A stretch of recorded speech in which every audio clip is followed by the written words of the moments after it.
Sözlerin en güzeli olan Yüce Rabbin adıyla, Rahman ve Rahim olan Allah'ın adıyla. Mısralara Yolculuk programına hoş geldiniz değerli izleyiciler. Değerli izleyiciler, bu programımızda Ahmed Hani'yi ele alacağız. Ahmed Hani'nin yaşadığı dönem, yaşadığı dönemin onun üzerinde ve onun yaşadığı dönemi etkileri, şiir anlayışını, üslubunu, ayrıca eserlerini, şiirlerinden örneklerle beraber izleyeceğiz, değerlendireceğiz ve bu konuda da bir arkadaşımız bize yardımcı olacak. Cevdet Karaman hocamız burada. Hocam hoş geldiniz. Hoş gördük hocam. İyisiniz inşallah hocam. Elhamdülillah şükür. İnşallah bir şiiriyle başlayalım Ahmed Hani'nin inşallah. Tamam hocam, Nasipse. buyurun hemen bir şiirle başlayalım. Ey Dila, şiirin ismi başlık olarak bu konulmuş. Ey Dila, gerte divetin bi daima mesrur, de terebkhane dünya mekha ab engur. Perde-i gaflet-i gavgâ-i cihân bedirin, ji meqâmi ki bihişti cesedâ-i tembur. Zemzema zemzemâye râh-i Hüseyin ji Hicaz, ve xuynet Ka'be-i dil ta bite beyt-il ma'mur. Perde-i zulmet-i eşğâl-i cihân bedirin, ji nezergâh-i cemal-i tuhicâb-i bike dur. Menzer-i dide-i cam-i temenevver nabitin nebitin, nekhli mezakhın ne kesi tujkhalu khati hur. Günahan ger nebuva lezzet bi zevkak haşa, faile ism nedebu tariku taibu me'cur. Mey'u ma'şuku hevesbaziye dünyayı zuhur, nebuvana nedebu ismeki Allah-ı Gafur. Min günehte bi günahan kudinev bağı cihan, semeri hoşsir evun bum bi harami meşhur. Hinki devre feleki sağır mehdevri diket, meh usalan digirit her vec umre, emre me kusur. Rabe ey saqiye mehveş, tujrakhma feleki bide min bade-i, litu jicama fagfur. Şeyh cam, er nefesi hemdemi dilket bimirad, lemirad dili mürder dibitin keşfi kubur. Yani evkhane-i gilnabite kabil kat'a, ne bi çeşmi dili nazır, ne bi ruye menzur. Işkı bazı du tariqe çi hakikat, çi mecaz. Şem'i can de bıqajitin çi binaru, çi binur. Şeb-i zulmat-ı bi imkan-ı dibit sübh-i munuma, afitab-ı ahadiyet ji felek te zuhur.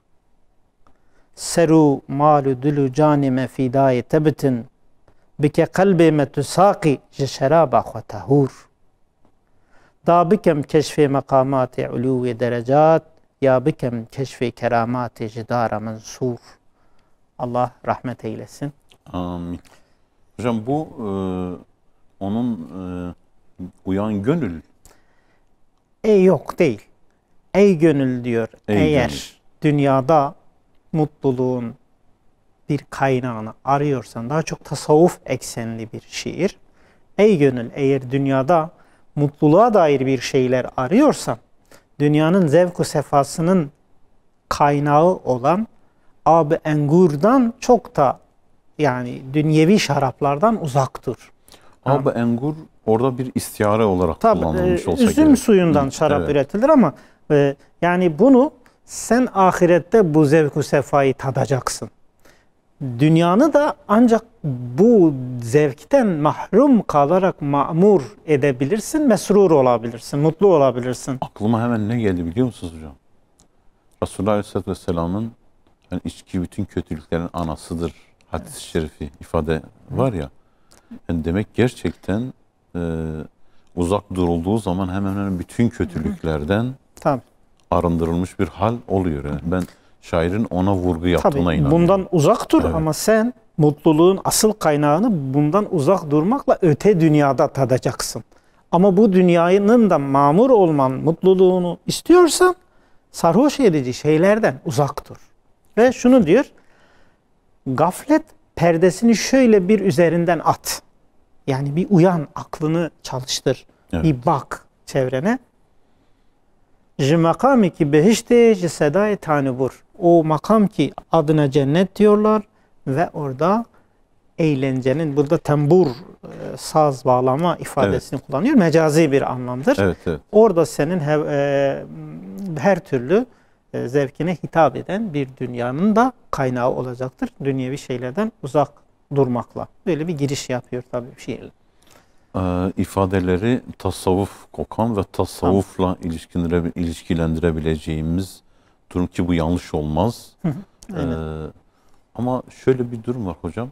Şimdi okuduğunuz zaman ben şunu anlıyorum. Ya aslında bu şiirin dili yok hocam ya. Bu şiirin Türkçe, Kürtçe, Arapça, Farsça yazılması, yani salt şiir bazında söylüyorum. Tabii bizim kulağa verdiği ahenk, ondan sonra yüreğine verdiği o hissiyat ve benzeri durumları düşündüğün bizim zaman halk türkülerinde kullanılan bir ibare vardır özellikle. Re jirdila diçedila derler. Yani bu şu demek. Gönülden gönüle bunu Türkçe'ye tercüme etmişler. Bir yol var. Evet. Şimdi dolayısıyla Üstad Bediüzzaman'ın tabiriyle diyor, söz kalpten çıkınca kalbe gider, ağızdan çıkınca beyne gider. Dolayısıyla şiir, yani gerçek anlamda söylüyorum, tabi zevk-ü sefaya hitap eden şiirler anlamda, kalpten çıkan bir şey olduğu için daha çok kalbe, duyguya, hissiyata tercüman oluyor. Ama bu divan edebiyatında, ulemada, klasik edebiyat şairlerinde farklı bir dünya. Çünkü bunların öncesinde bir birikim var. Yani sembollerle yorulmuş, özellikle divan edebiyatının geleneğinde bayağı terminolojisinde gönle dokunan mısralardır bunlar. Şiir kalpten çıktığı için. Gerçekten etkileyicidir. Yani adı salt şiir olması itibarıyla. Yani Resulullah Aleyhisselatü Vesselam'ın böyle şair olarak nitelendirmeleri boş değildi. Bir de siz öyle söyleyince aklıma başka bir hadis-i şerif geldi. Orada da Allah Resulü Aleyhisselatü Vesselam sözde, yani beyan ilmi için söylenir, sözde insanı sihirleyen bir etki vardır diyor. Gerçekten de şiirde insanı etkileyen, insanı efsunlayan bir güç var. Şöyle bir şey de var. Şiirler biliyorsunuz hem kılıç hem barış vesilesi olmuş tarihte. Yani bir şiirle savaşlar başlamış, bir şiirle savaşlar bitmiş, son bulmuş. Yani dolayısıyla şiirin tarih boyunca böyle bir etkinliği var. Tabi Kur'an'ın biliyorsun şu Ara suresinde şairlere dönük bir şeyi var. İfadesi, bir ifadesi var. Daha çok bu insanları kötülüğe götüren, kötü duygulara götüren şairliği Kur'an levmediyor. Onu, evet, doğru. Ama doğru. onun dışında şiir, yani hatta belki de yani Kur'an şiir değildir ama şiirden de ari değildir. Yani duygulara hitap etme açısından. Zamanın şairlerini etkilemesi de o yönü olmasından. Tabii. Zaten Kur'an'ın nazil olduğu dönem itibariyle baktığımızda o dönemin mucizesi bir anlamda sözdür. Yani en etkili silah söz olduğu için Kur'an'da ve cahiliye döneminde meydanı böyle okuyor. Getirin diyor. Siz de bir sözlerinizi getirin. Kur'an'ın oluştuğu bu harflerden oluşturabiliyorsanız oluşturun. Tabi mevzumuz Hani olduğu için Hani'ye inşallah dönüş yaparız. Hocam ben de ona dönecektim. Diyecektim ki şimdi madem ki Ahmed Hani üzerinde, onun şiirleri üzerinde, onun dönemi üzerinde konuşacağız. Önce Ahmed Hani kimdir? Onun hayatı hakkında bir bilgilenelim. Hatta onu şeyle beraber de ele alabiliriz. Kürt edebiyatının genel durumu, biraz öncesi ve sonrasıyla beraber de ele alıp inceleyebiliriz. Tabii olabilir. Ahmed Hani bildiğiniz gibi Kürt uleması geleneğinde biliyorsunuz Kürt uleması medrese eğitimine çok değer verir. Ama bu değerin yanında medreselerde ya da ulema arasında kitap yazan alim sayısı, Kürt alim sayısı azdır. Evet. Bunun birkaç sebebi var. Yani özellikle Kürtçe kitap yazan alim sayısı Ahmed Hani dönemine kadar çok azdır. Yani Ahmed Hani'den önce evet Ali Hariri var, Melai Ciziri var. Meleybate'yi var. Çünkü Ahmed Hani Memuzin gibi eserinde bunlara atıf yapıyor. Diyor eğer diyor ben yani şöyle bir onlara da selam verip Fakir Tayran'ın ruhunu da ihya edelim diyor. Yani bunları anıyor. Bunlar çünkü biliyorsunuz 1514 Amasya Antlaşması'yla Kürdistan bölgesinde bir özellik Yavuz Sultan Selim tarafından ilan ediliyor. Yani Kürt beylikleri kuruluyor. O dönemde Osmanlı ile Safeviler arasındaki savaşta Kürtler arada kaldığı için bir özellik kuruluyor ve dolayısıyla bu beylikler bir anlamda ulemanın önünü açıyor. Ana dilde eğitimin önünü açıyorlar. Yani Kürdistan bölgesindeki ulema, beyliklerin Osmanlı ile ilişkisi şu şekildedir. Osmanlı savaşa girdiğinde Osmanlı ile beraber hareket edecekler. Evet. Ama kendi iç işlerinde, kendi idarelerinde devlet onlara karışmayacak. Belli bir asker bulunduracaklar bunlar. Dış güvenlikte devletle beraber hareket edecekler ama iç işlerinde serbest olacaklar. Bu şöyle bir şeyi getiriyor. Özellikle beylerin önemli bir kısmı ulemanın Kürtçe şiir yazmasını. Kendi divanlarında şeyler kuruyor. Mesela biliyorsunuz Melay Ciziri bir divan şairidir. Evet. Şeref Khan Bey'in divanında doğru şiirler söylüyor. Güzel bir zemin oluşuyor Ahmed Hani'ye gelene kadar. Tabi Ahmed Hani böyle bir zeminde doğuyor. Yani Kürt edebiyatının belli bir noktaya, belli bir kemale erdiği bir dönemde geliyor. Yani geldiği dönem. Aynı zamanda Osmanlı edebiyatının da zirve yaptığı dönemdir. Yani buralarda klasik edebiyat hem Osmanlı'da hem Kürtler arasında biliyorsunuz İstanbul'da saray şairleri var. Onlar da var. Böyle bir geleneğin bulunduğu ortamda Ahmed Hani 1650 takriben yani tam kesin olmamakla beraber çünkü şöyle bir sıkıntı var. Maalesef Osmanlı döneminde nüfus kayıtları geç tutuluyor. Dolayısıyla resmiyet anlamında bir sıkıntı var ama Ahmed Hani kendi eserinde Tarih Hazar-ı Şestüyek bu Ahmed Hani Jidayik Fek bu diye anlamda bir şiir söylüyor ve kendi doğum tarihini belirtiyor. O da ebced hesabı ile bu dizelerini hesaplayan alimler bunu takriben 1650 ile 1651 yılları arasında Ahmed Hani doğuyor. Ahmed Hani tarih düşme de hocam edebiyatta bir sık kullanılan bir mefhum. Hele yapıların, camilerin benzeri şeylerin yapımında tabela konulunca orada son mısralar genelde tarih dizeler arasında şifreliyorlar. Yani evet. onu yani direkt tarihten ziyade mesela Tarihani ila Rabbihi mesela şey yapan şeyini bitiren Hani'nin vefat tarihini böyle bildiriyor. O ilmin ehli olanlar ancak onu anlayabiliyor. Dizeler arasında ama şifreli bir şekilde çok güzel bir sanat. Tabii. Çok güzel bir sanat. Yani onu anlamak lazım. Evet. İşte bunu anlayanlar 1650-1651 yılları arasında Ahmed Hani'nin doğduğunu söylüyorlar. Ahmed Hani'nin babası İlyas bin Ayaz'dır. Şimdi Ahmed Hani aile olarak aristokrat bir ailedir bunlar. Babası da ulemadan, dedesi de ulemadan. Beylikler bir anlamda idarecilik ve sarayda hep katiplik yapmışlar. Okuyan bir aile. Evet. Dolayısıyla Ahmed Hani'nin babası İlyas bin Ayaz Kısseta Şemun diye bir eser de bırakıyor o dönemde Kürtçe'de. İlyas bin Ayaz yani bu eğitimini benzeri sürecin ilk olarak babasının ailesinden alıyor öyle mi? Tabii. Yani Ahmed Hani doğarken aynı zamanda Karahan Bey'in kızı torunudur Ahmed Hani. Anası Gülnigar Karahan Bey'in kızıdır. Bildiğimiz tarihteki Karahan oğulları. Bildiğimiz. Evet. Dolayısıyla Bayezid'de saray babası saray katibidir ama aynı zamanda müderristir. Dolayısıyla Ahmed Hani babasının medresesinde Sinaniye Medresesi dedikleri babası Sinaniye Medresesi'nin müderrisidir. İlk eğitimini babasından alıyor. Babası vefat ettikten sonra abisi Molla Kasım o da müderristir. Aynı zamanda sarayda katiplik yapıyor. Molla Kasım'ın yanında Molla Kasım Van civarında bir köyde kendi adıyla bir medrese inşa ediyor. Molla Kasım da Mir Muhammed Pur Belali'nin eniştesidir. Tabii İshak Paşa Sarayı'nın temelini atan, sarayı şahıstır Mir Muhammed Purbelali. Bu İshak Paşa Sarayı'nın temelini atıyor. Yok, İshak Paşa Sarayı'nın yani çok farklı özellikleri oldu onun. Daha çok sonra o farklı temel şeylerin atıyor. olduğunu Sonrasında biliyorum. yanılmıyorsam Çolak Abdi mi bir süre sonra Devam ettir. Mir Muhammed Purbelali görmüyor. Mir Muhammed Purbelali'nin yanında bu Melek Kasım'ın yanında Ahmed Hani okuyor. Sinaniye Medresesi'nden okuyor ve en son Hoşab Medresesi'nin daki Ataiye Medresesi'nde olan Mevlana Camii'nin yanında icazetini alıyor. İlim icazetini alıyor ve dolayısıyla artık bir müderris olmaz. Zaten Ahmed Hani Mevlana Camii ile tanıştıktan sonra şeyi bırakıyor.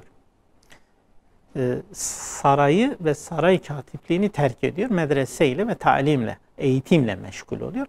Bundan önce Ahmed Hani uzun icazetini aldıktan sonra ilmi bir ziyaretler yapıyor. O dönemde de ilim merkezleri Bir gezi de bulunuyor. tabii. Şam, Bağdat ve İstanbul. Ben onun Mısır'a da gittiğini, Mısır'a da öyle gidiyor. bir şey olduğunu öyle da bir rivayet var ama var mı? belge yok. Belge Yani yok. Mısır'a gittiğine dair belge yok. Sadece ama şiirlerinden sanki bahsetmiş. Şam, Cizre, Bağdat gibi ki Şam'da daha çok Yunan felsefesini çünkü biliyorsunuz Yunan felsefesi tercüme hareketleriyle beraber Şam bir anlamda Yunan felsefesinin Müslümanlaştırılmasının, daha doğrusu bilginin İslamileştirilmesi diye bir kavram kullanacaksak işte Aristo Kürt medreselerinde o Müslümanların tümünün medreselerinde ders olarak okutuluyor. Bir İslamileştiriyorlar. Ve Ahmed Hani buraya gidiyor. O tasavvuf geleneğini de Bağdat, İran gibi bölgelerden, çünkü buralar daha çok tasavvuf merkezleri, tasavvuf ilmini de oralarda öğreniyor. İstanbul'da da İstanbul'un ortamını görmek ve dönemin yöneticileriyle görüşmek niyetiyle gittiği söyleniyor. Bu da belgesi yok ama Ahmed Hani'yi seven, onun üzerine araştırma yapan Abdullah Varlı, Abdullah Dürre gibi şahıslar şey yapıyorlar. Yani gittiğini söylüyorlar.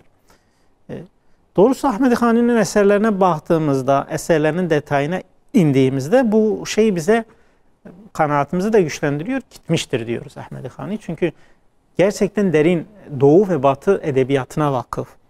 Ondan sonra kavramlarına vakıf. Felsefenin kavramlarına vakıf olduğu için şeydir. Ahmed Hani Peki hocam şimdi özür dileyerek söyleyeyim. Şimdi bir bakıma sanki Doğu'nun ve Batı'nın ilmini bir mecz etmeye çalışıyor. Harmanlıyor. Ve bunu yapıyor. Ama bir yerden sonra onun tasavvufi hayatı ve tasavvufi daha mı ağır basıyor yoksa ikisini beraber mi yürütüyor? Yani Ahmed Hani tasavvufta bir denge sahibidir. Bir şiirinde şey der. Mecnakşe nakşe nakşebenda kavramını kullanarak Mevlana Camii ile tanıştıktan sonra Nakşibendi tarikatının ilkelerini benimsiyor ve intisap ediyor. Ama Ahmed Hani'nin tasavvufu... Yani benim yolum Nakşibendi yoludur ifadesi mi yok? Tabii. O nakşi seçtik ama bu Nakşibendi tarikatı bildiğimiz klasik Ahmed Hani bir ariftir, irfandır. İrfan ilminin peşinde. İrfan ilminde ulemaya özgün bir şey vardır. Mesela İmam Rabbani'nin de böyle şey vardır. Yani diyor ya tarikatımdan bir şey düşerse diyor, şeriatten bir bir kavram kullanıyor orada İmam Rabbani. Hani tarikatın esasının şeriat olduğunu söylüyor. Zaten eğer şeylerinden bahsedersek Nubuh Arapçuk şeyden diyor şeyhlik, sofilik eğer diyor şeriatla süslenirse bir anlam ifade eder. Yoksa şeriata muhalif şeyhlik zaten halvet diyor, senin halvetin, tarikatın şeriattır. Dolayısıyla özünü şeriattan, özünü İslam'ın öyle hani klasik bir şeyh bağlantılığı yoktur Ahmed Hani'den ve dolayısıyla biz Ahmed Hani'den şeyi görmüyoruz. Mesela bu tasavvufçuların o klasik şeyhe bağlılığını falan görmüyoruz. O yüzden Ahmed Hani kendine özgü bir tasavvuf, daha çok irfani bir yaşantısı var diyebiliriz Ahmed Hani'ye. Yani şimdi bölgede de yine tabii halkın teveccühü olduğu için Yani İshak Paşa Sarayı ve Ağrı civarında Tabii. sanki halkın Hani Baba diye yaklaşımı, Şeyh Yani Hani hani baba diye halk yaklaşımı. oluşturuyor ve şöyle bir şey var. Bölge ulemalarında biz bunu Said Nursi'den görüyoruz. Evet. Vefatından sonra da uzun bir süre Ahmed Hani'nin kabrine giderek onunla manevi bir rabıta yapıyorlar. Mesela Said Nursi günlerce Ahmed Hani'nin türbesinde çocukluğunda söylüyorum bunu. Evet. Orada Ziyaret yatıyor. etmiş, kalkmış. Kütüphanesinden istifade ediyor. Ahmed Hani güçlü bir kütüphane bırakıyor. Kütüphanesi 1926'da maalesef bu Cumhuriyet döneminde kütüphanesinin kitaplarıyla beraber yakıldığı söyleniyor. Sonra onun üzerine hocam sanki yapılan araştırmalarda ben de şunlara rastlamıştım. Bazı Rus oryantalistler ve batılı bazı oryantalistler bunları kaçırıp götürdüler. Yani kütüphanesi farklıdır. Evet. Ahmed Hani'nin yazdığı kitaplar farklıdır. Evet. Yani Ahmed Hani'nin yazdığı kitaplar biliyorsunuz daha çok Rus ya'daki Kürdologlar ya da şarkıyatçılar, evet.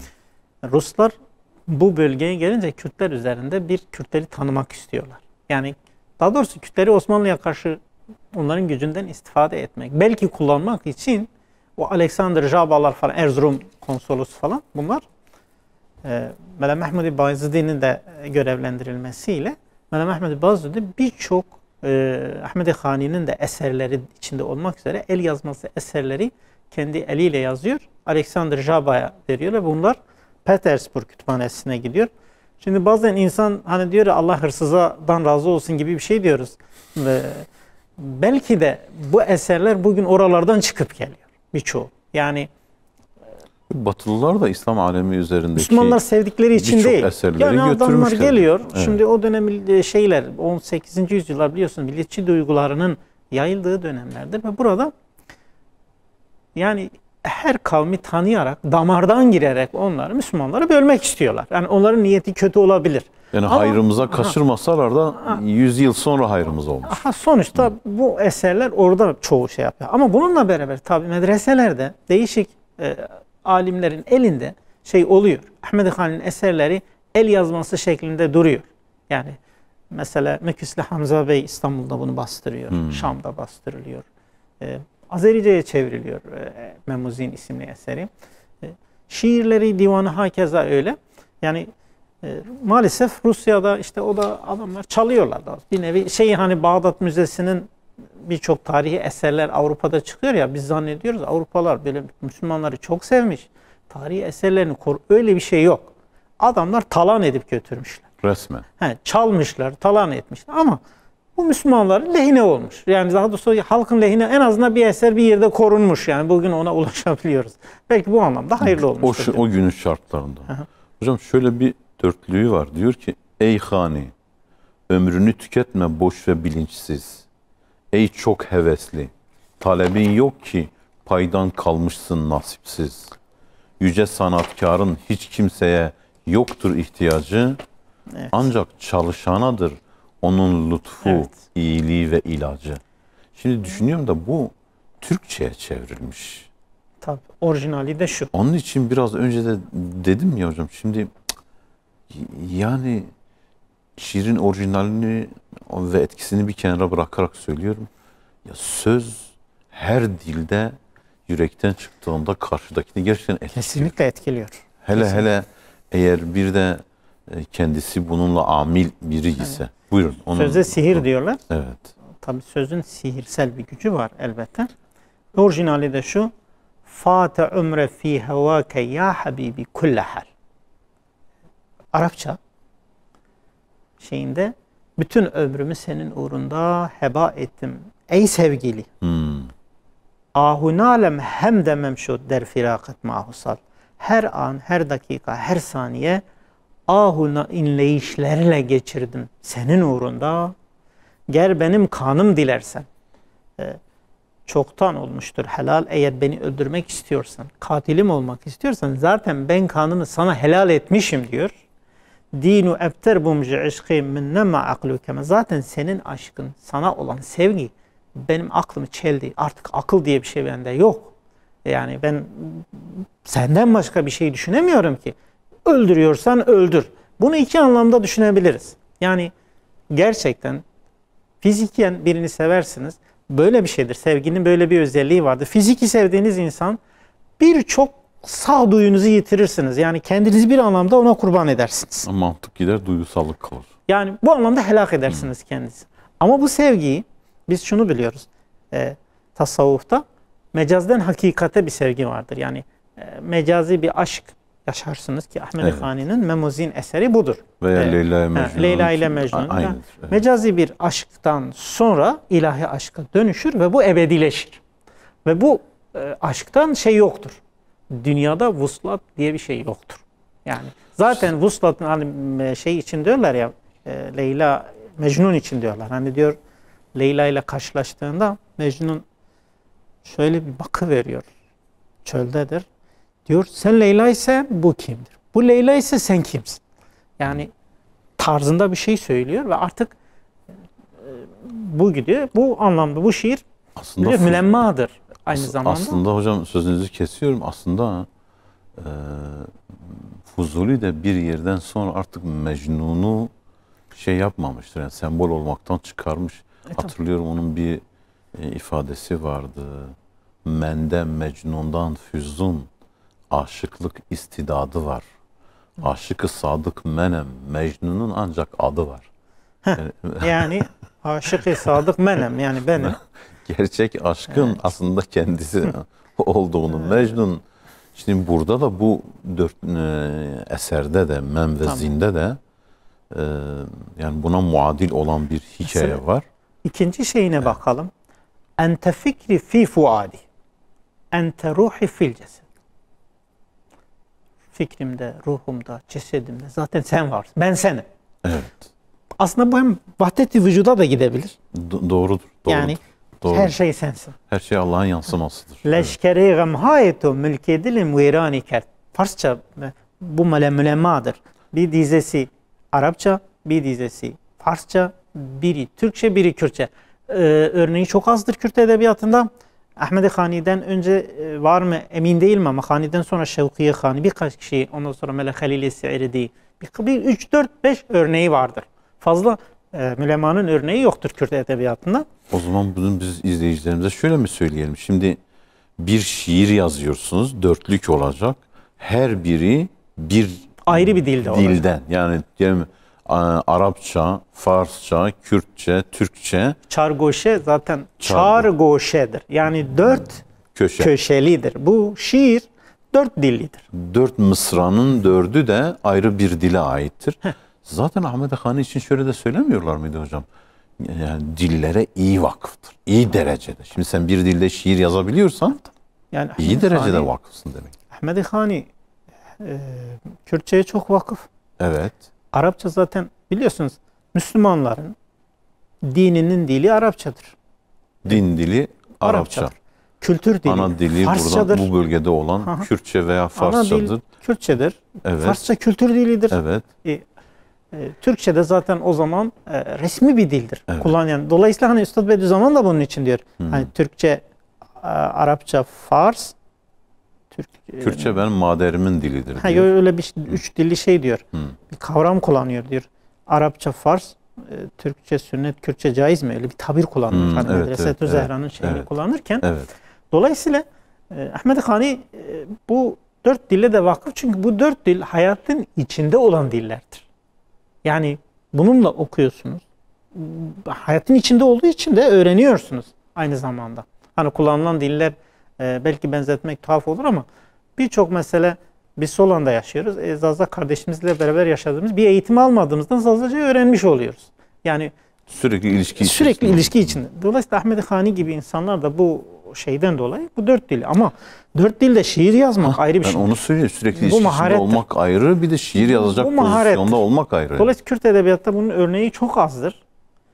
Leşker-i gamhayetü mülkedilim virani kert. Senin gamlarından böyle gamlarından kaynaklanan ve üzerime saldığın o askerler diyor gönlümdeki her şeyi viran ettiler. Dağda geldim işgalinden, isterim senden medet. Aşk elinden diyor. Artık yardım istiyorum. Muhtacım sana. Senden medet istiyorum. Van tetaram birne yağma aklu dinu mülku mal. Van Tatarlar diyor dini de aklı da her şeyi çelip gittiler. Bu uzun şeye gider. Güzel bir şiir, mülemma güzel bir örnek. Tabi Ahmed Hani'nin aslında belki eserlerinden de bahsetmek lazım. Ahmed Hani'nin bildiğimiz 4 Memuzin birinci meşhur eseri. Memuzin meşhur eseridir. Memuzir'de Ahmed Hani aslında buna artık klasik diyebiliriz, yani klasiklerin yani başına Memuzir geliyor. birçok dünya diline çevrilen bir hani Azerice'den, Farsçadan, İngilizce'ye, Almanca'ya çevrilen gerçekten üzerine yığınla tez yapılan, üniversitelerde tez yazılan, doktora tezinden tut şeye kadar bir şey. Daha çok Memuzin, Ahmed Hani belki şeyinde bakmak lazım, girişinde şeyi söylüyor. Kitabın sebebini yazarken diyor yani ben Memuzin'i bahane ettim. Yani Memuzin halk arasında ama hocam bir de 44 yaşında yazmış eser. Tabii tabii. Memuzin bahanedir. Sebebi nezmi biliyorsunuz kitabı yazmanın sebebi vardır. Ahmed Hani Memuzin halk arasında folklorik Memi Alan destanı var. Memi Alan destanı bir destandır. Memuzi'nin aynı şeyini anlatır. Farklı versiyonu var. 12 tane farklı versiyonu gene Rus Kürtologlar derleyip yayınlamışlar ama ben Dengbejlerden de birkaç farklı versiyonunu dinledim. Ya benim yanımda da en az bir 6-7 tane versiyonu var. Ahmed Hani bu destanı esas kabul ederek ama destana farklı bir yani halk arasındaki şey sadece bir aşk destanıdır. Ama Ahmed Hani de burada hem siyasal düşüncesini hem sosyal düşüncesini hem halka bakışını hem tasavvufi düşüncesini bir destanı bahane kılarak ve bu destan ithal bir destan değil. Yani halkın arasında Cezire dediğimiz, Cezire bugünkü Cizre değildir. Yalnız onu düşünelim. Cezire dediğimiz belki Musul, Diyarbakır'ın bir kısmı, Şam'ın bir bölgedir yani. Bir kısmını içine alan. Bu eskiden de tarihte de o dönem. O dönemin ceziresi ve vuku bulmuş. Gerçek bir aşk. Sonra efsaneleşiyor. Yani belki farklı şeyler yükleniyor ama gerçekten vuku bulmuş bir şey. Mesela Memuzin'de ilginç şeyler vardır. Yani Mem'ulezi'nin aşkı deşifre olunca, yani Mem'zini böyle paltosunun arkasına saklayınca Mem'in kardeşi Tajdin gidiyor gündemi değiştirmek için, insanların dikkatini dağıtmak için kendi evini ateşe veriyor. Dolayısıyla hani arkadaşını korumak için evini yakıyor. İnsanlar dağılıyorlar, dikkat dağılıyor ve Mem orada kurtuluyor. Böyle bir şey. Yani ve burada şey yaparken mesela beylerin inanılmaz derecede o dönemin toplumsal sosyolojik yapısı vardır. Mesela dönemin florası vardır. Bitkilerinden, ağaçlarından, geleneklerinden, göreneklerinden, halk arasında ne var? Kadınların giyinme şekillerinden, erkeklerin giyinme şekillerinden, kadın ve erkek evlilik merasimlerinden. Mesela o dönem ilginçtir. Hakikaten var bu dönem olmuş. Belli şeyle mesela Nevruz dedikleri şey aslında odur. Yani Nevruz bugünkü anlamda şey değil. Gençler tanısın diye baharda bir şenlik düzenleniyor. Ve orada gençler birbirlerinin gözünü ısırıyor, tanışıp evleniyorlar. Yani bu da gaye şey değil. Folklorik bir unsur. Tabii ama bu gerçekten oluyor. Yani folkloriktir ama gerçeği de var. Evet. Dolayısıyla yani yaşanıp sonra eserlere konu olmuş mevzular. Mesela Ahmed Hani bu eserini yazarken Memuzin başında diyor ki Hani ji kemali bey kemali meydana kemali didhali. Yani ne ji kabili habiri belki be taassub aşiri. Diyor Hani baktı ki meydan boş. Kürtler arasında eser, Kürtçe yazan eser yok. Diyor benim öyle çok kabiliyetim olduğu için değil. Himmetim, halkıma olan sevgimden dolayı ben taassubi aşiri, aşiretime, halkıma olan sevgimden dolayı ben böyle bir şeye tevessül ettim. Ben diyor hasıl ji inat eğer ji bedat ev bid'atekir hilaf le hilafe mi bid'at diyor kendi eseri için. Hani Memuzin için niye bid'at diyor? Çünkü o zamana kadar Böyle bir girişim olmamış. Kürtçe yazılmamış. Yani bu geleneği bir bozayım. Yani herkesin elinde kendi diliyle kitabı varken ben de kendi halkıma bir hediye bırakayım diyorum. Ve Safi şemiran ve xwaret dürdi manende dürre lisani kurdi diyor. Onu şey yaptı, böyle saf bir şarap gibi, saf bir iç gibi onu yoğurdu ve şöyle elmas gibi olan bir Kürtçe diliyle onu dizelerini dizdi ve bir eser bıraktı. Yazdığını Ve sıfatlandırıyor. Ve devamında şunu diyor. Da halkı ne becetin ku ekrat. Ekrat Kürtler için kullanılır. Çoğunluğu. Be ma'rifetin be eslubin. Ki halk, millet, Kürtler de marifet, ilim, bilgi yoktur demesinler diye ben böyle yapmışım. Aslında bu çok tabii ve her Müslümanı biliyorsunuz mesela Hazreti Peygamber insanların kendi kabilelerini, kendi milletlerini sevmesinin yadırgamıyor yani.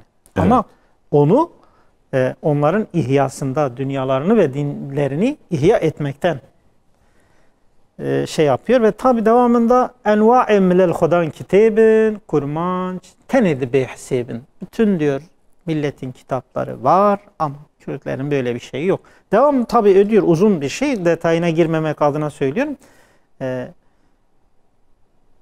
Yani aslında bazılarının şurada şöyle bir şeyi olabilir yani yaklaşımı. Yani Hani'nin milliyetçi bir yaklaşım tarzı benzeri bir durumu vardır diye şimdi günümüzde bu çeşitte yaklaşımda bulunanlar ve kendilerine yaklaştırmaya çalışanlar siz her olabilir. şeyi kullanabilirsiniz. Mesela evet. Siz ama bu anlamda böyle bir durumu yoktur. Bu anlamda Hazreti Peygamber'in ya da peygamberlerin dilinden ey kavmim diye bir ibare var. Evet. Ve devamında o zaman demek onlar da öyle yapıyor. Ey kavmim dediğinde peygamberler haşa ırkçı olmuyorlar. Tabii bu bir hitap şeklidir. Bu bir hitap şeklidir. Hani zaten devamında söylüyor. Yani diyor biz burada diyor tekmil dikirme dinu şeriat.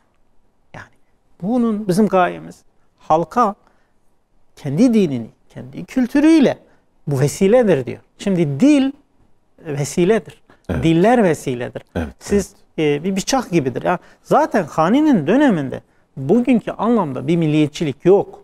Yani öyle bir kavram yok. Zihinlerde de yok. Modern anlamdaki bu ulusalcılık dediğimiz, milliyetçilik dediğimiz şey neyin eseridir? Fransız devriminden sonra ortaya çıkan yeni türedi bir şeydir. Ki o 1700 bin kaçtı? 1707'de vefat etmiştir. Ama şu var. Mesela Hani başka bir yerde bunu anlatırken bakın. Yani başka yerde din çu neket be desme dinar paşe naçari bu yine sefer. Diyor hem din gitti elimizden, dinara da vakıf olamadık ve tek bakıra kaldık. Dolayısıyla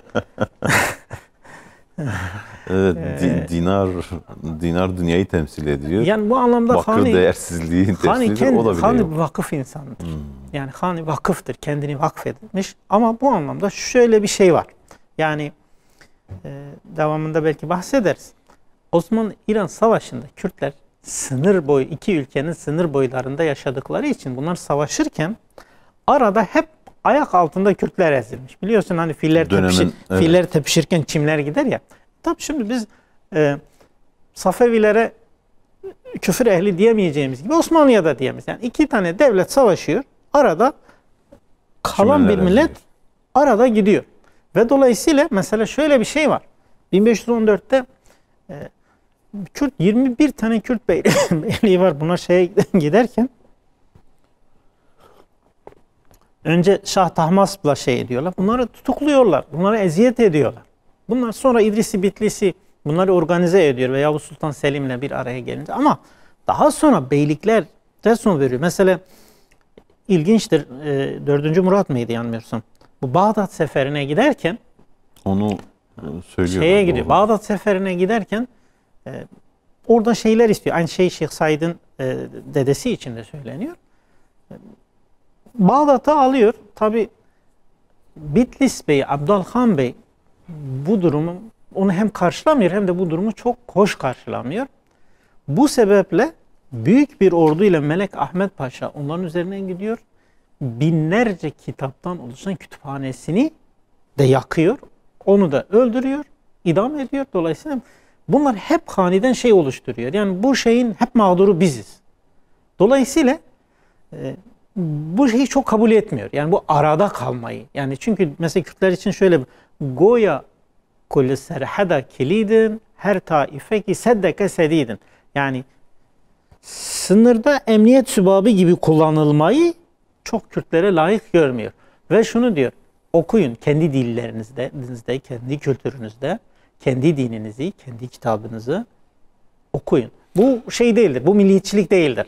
Ondan dolayı ben de bunu söyledim. Dedim ki bu yaklaşım tarzından çok, çünkü kendi eserinde de Allahu Teala'ya karşı olan teslimiyetini, Resulullah Aleyhisselam'ın muhabbetini bunu dileyen bir insan. Akide iman eden bunu söylüyor. Bu şekilde şey yapmaz. Yani bu şekilde bir tavır içine girmez. Zaten şartlar da böyle değildi. Bir şiiri var, diyor: ey dost, candan iyi adamların dostu ol. Ya da iyice iyi adamların düşmanı ol. Onlar iyidirler ve iyiliği bilirler. Onlar iyilikten başka bir şey bilmezler. Sen onlara ne kadar cefa göstersen, onlar candan vefa gösterecekler. Evet. Sakın kötü adamların dostu olma. Köpeklerin ne dostu ol ne de düşmanı. Onların dostu olsan seni kirletirler. Düşmanları olsan seni yaralarlar. Şimdi gerek bu olsun, gerek bundan önce sizin olduklarınız mesela şeyi olsun. de şimdi Ahmed Hani'nin şöyle bir şeyinden de bahsedeyim isterseniz. Şimdi Ahmed Hani'nin Nubahara Buçuka diye bir eseri var. Bunun temeli, bu eserde ne yazıyoruz? Bu bir sözlüktür. Çok dilli bir sözlük.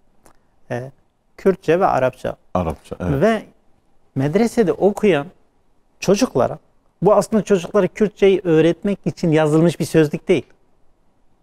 Dinlerinin dili olan Arapçayı öğretmek için Ahmed Hani bunu yazıyor. Ve dolayısıyla 1000 kelimeye yakın, ki bu sıradan da seçmiyor, kolaydan zora, tamamen pedagojik bir mantık. Ve en çok kullanılan. Tabii, en çok kullanılan, bir de en çok ihtiyaç duyulan. Yani hayatın içinde en çok ihtiyaç duyulan kelimeleri derliyor ve bunun başında şunu söylüyor: evçen kelime neclugatan diye başlar ve Ahmed Hani ve ki kısmın Ahmed Hani nave nubahara buçuka ledani. Bunu şey yaparken çocuklara diyor ki, eğer siz hani Kur'an'a geçtiğinizde, Kur'an'ı okuduğunuzdan, yani bu Kur'an'ı anlayasınız diye ben bunu yazdım. Ve bunun karşılığında sizden sadece diyor bir Fatiha istiyorum. Şimdi ifade ilginç hocam. İlginç. Bakın, dilinizi anlayasınız diye değil. Dininizi anlayasınız. Dininizi anlayasınız diye yazdım. Tabii. Dil de bir vesiledir. Evet. Yani bu anlamda tabii dini anlamak için dili anlamak için din lazımdır. Evet. Yani dolayısıyla ama daha çok Kur'an'ı yani anlama anlamında. Tabii. Arapçayı çocuklara öğretmek niyetiyle olduğundan dolayı. Bölümün 12 bölümden oluşuyor. Her bölümde Ahmed Hani mutlaka çocuklara küçük bir nasihat ediyor. Mesela şöyle bir şey yapıyor. Girizgahında diyor ki: hatta tudevru dersa neki tekraru mesruf li dünyayı tunabi ne meşhur ne ma'ruf. Sen ilmde eğer diyor meşhur olmak istiyorsan tekrara önem ver. Tekrara önem ver. Evet. Çünkü ilmi tekrar okursun. Tekrar şey ettikçe sen bir yerlere gelirsin. Ve devamlı mesela bir tane daha okuyayım. Perde kurabıtın jiber arı de dilistane hoş, dil jıgaman kubete der, bülbüli gülistane hoş. İlme açılmak istiyorsan, ilmi kavramak istiyorsan kalbindeki perdeyi kaldır. Yani önce bir perdeyi kaldır. Yani zihnini, kalbini, aklını, buna ne diyorlar? Odaklanma mı diyorlar? İlme odaklan. İsteksizliği at üzerinden. Ve ilme odaklan. Evet. O zaman diyor sen ilmin gülistanına açılırsın. O gülistan, o bağ, o bahçe sana şey yapacak. Sana bir dönüş yapacak ilim olarak. Yani yaklaşım tarzı hem şahsiyet ve kişiliği oluşturma, hem ilim öğrenmede yol, hem de Allah'a ulaşmada vesile. Evet. Mesela bahsettiğim şey bu. bak şeriatın taviz vermediğin şeyinden bir tanesi. Şeyh-u sofiti keramet, şeyhlik, sofilik, keramet, ilimdir, okumaktır, ameldir. Yani şeyhlik de, keramet de, sofilik de, ilim, xwendin hem amel. Hilvet-i hücre. Halvet, hücre, o ilim hücresi var ya. Evet. Yani talebeler medresede hücreye giriyor ya, kitap okuyor. Evet, evet. O halvettir diyor. Halvet istiyorsan gir hücreye, kitap oku. Yani öyle mağaralara gitmene gerek yok. Halvet hücre, tarikat şeriat beykalar. Yani saf şeriat, şer'i şeriatten kaynağını alan şey de elhamdülillah ki hocam bizim bu değerlerimiz bize bu şekilde yol göstermişler. Hocam Yokluk Çölü diye bir şiir var. Türkçe'ye çevirmişler. Diyor ki, dünya çölü gerçi yol güzergahımdır. Ankanın sedası sonsuzluk rehberimdir. Gam değil bilinmeyen bela oku atılsa felek yayından inanç, iman kalkanım siperimdir. Cihan bağında acayip hurmayım ben. Başımdaki bela, şimşek, meşakkatler ise semerimdir. Evet. Ve böyle gidince gerçekten çok farklı bir lezzet, farklı bir yaklaşım görüyorsun. O dünyaya dalmak lazım. Yani şiir dünyası çok farklı bir şey. Gene hocam bizim çok zamanımız kalmadı ama sizin okuyacağınız bir şiir varsa ne kadar şeyimiz var? Bir 3 dakika kadar zamanımız olabilir. Bir şiirle bitirebilirim. Ben şeyimi isterim, izleyicilerimizden affımı isterim. Siz de şiirle bitirirsiniz. İnşallah.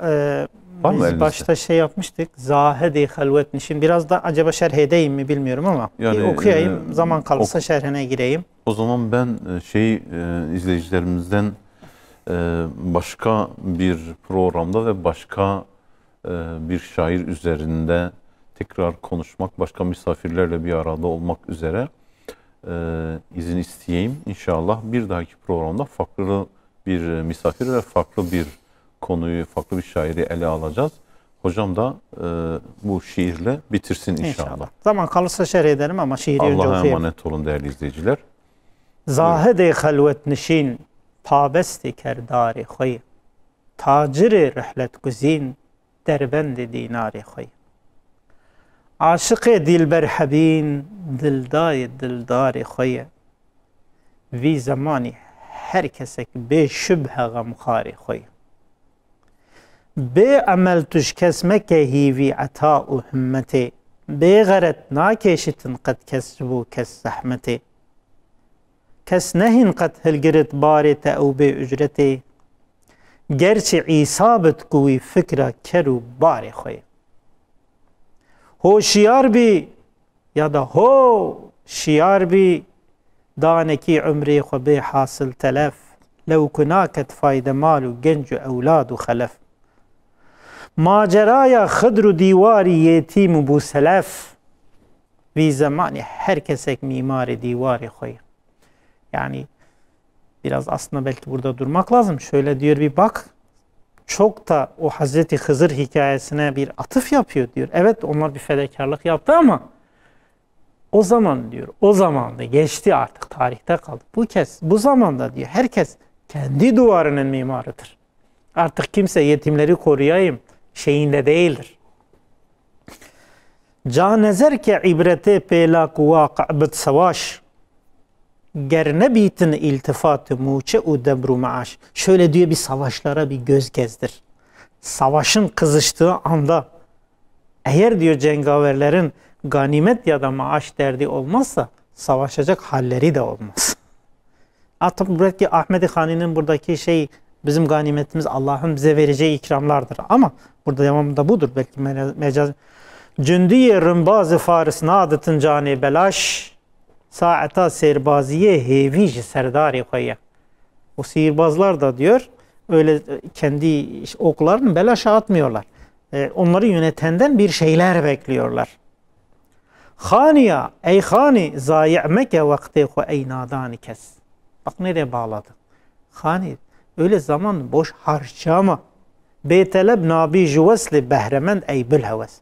Allah'ın rızasını ya da sevgilinin rızasını talep etmeden, istemeden, gayret etmeden bir şeye ulaşamazsın. Sani'e mutlak güninet ihtiyacı kuy bir kez. O Allah ki kimseye bir ihtiyacı yok. O bile lütfu ihsana ve cider hak talepkari. O bile kendi lütfunu, kendi ihsanını isteyene verir. Yani isteyeceksin, gayret edeceksin. Burada dünya nasıl anlarsanız anlayın. Nereye çekerseniz çekin. Ama maksadınız bir başarı ise, maksadınız bir güzellikse bir gayretinizin de olması gerekir. Sani-i mutlak Allah ki o bile insandan bir cehd, bir gayret istiyor ki sonradan kendi rızasını, kendi ikramını, kendi cennetini ücret olarak onlara veriyor. Nitekim Allah onu söylüyor. Canlarınızı cennet karşılığında Allah'a satın. Hocam tekrar teşekkür. Allah razı olsun. Başka bir programda yine İnşallah. oturmak isteriz beraber. İnşallah. Teşrif ettiğiniz için de Allah razı olsun. Aslında Tekrar razı izleyicilerimizden değerli izleyiciler, başka bir programda başka bir şair ve başka bir misafir ile karşınızda olmak üzere Allah'a emanet olun. Allah'ın selamı, rahmeti ve bereketiyle.